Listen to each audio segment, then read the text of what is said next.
Di tengah gemerlapnya kawasan kota Banjarmasin, ternyata masih ada didapati warga yang tinggal di rumah nang kada layak huni, wan kada memiliki lampu penerangan dari PLN, jua banyu barasih dari PDAM Banjarmasin. Keluhan ini dipadahkan salah seorang warga di kawasan Pekapuran ART 9 Banjarmasin Tengah, usai mengikuti reses anggota DPRD Banjarmasin di kantor Camat Banjarmasin Tengah, jelang tengah hari Kamis 9 Juli 2020.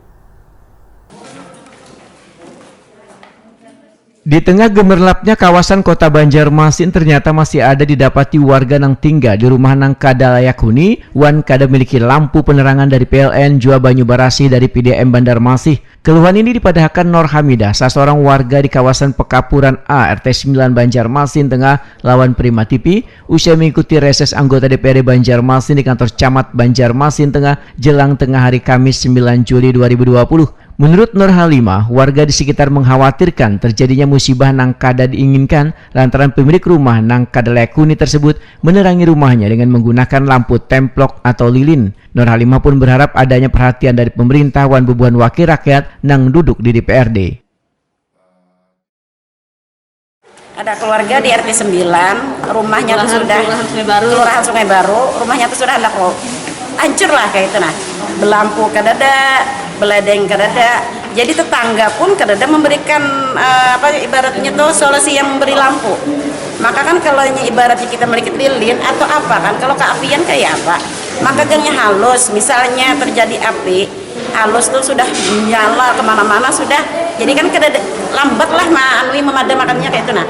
Jadi ulun minta pemerintah supaya pemerintah ini bisa terjun langsung ke lapangan, melihat keadaan dan kondisi rumahnya supaya bisa manukan lampu atau rumahnya kayak apa dibedah atau kayak apa kesannya. Upaya orang kampung sudah Pak? Hah? Orang kampung mau upayakannya apa sudah? Karena ada orang kampung sedangkan dilaporkan ke RT aja, RT karena lawak menang ngapi.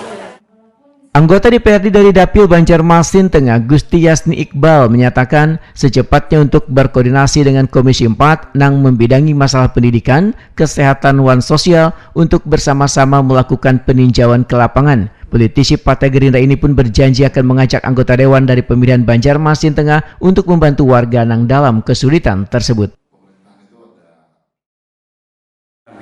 Kami akan berkoordinasi dengan Komisi 4 dan akan kami tinjau ke lapangan dan nanti akan kami bantu kalau tidak dari pemerintah ya kami yang dari komisi dari anggota Dewan Dapil Banjar Tengah nanti akan sama-sama ke sana. Kalau dari Gerindra sendiri Pak, atas nama Gerindra kan apa yang harus dilakukan? Karena ini sudah disampaikan pada saat ini kan, iya. Pada saat aspirasi nanti kita sama-sama ke sana. Kalau mau ke Gerindra tidak ada masalah karena ini sama-sama diterima karena yang menerima laporan juga bukan Gerindra saja. Iya Pak. Ya, ini kita sama-sama ke sana dan kita koordinasikan dengan Komisi 4. Dalam kegiatan riset yang menerapkan protokol kesehatan virus corona ini, warga menyampaikan keluhannya secara tertulis dan diserahkan langsung lawan anggota DPRD Banjarmasin.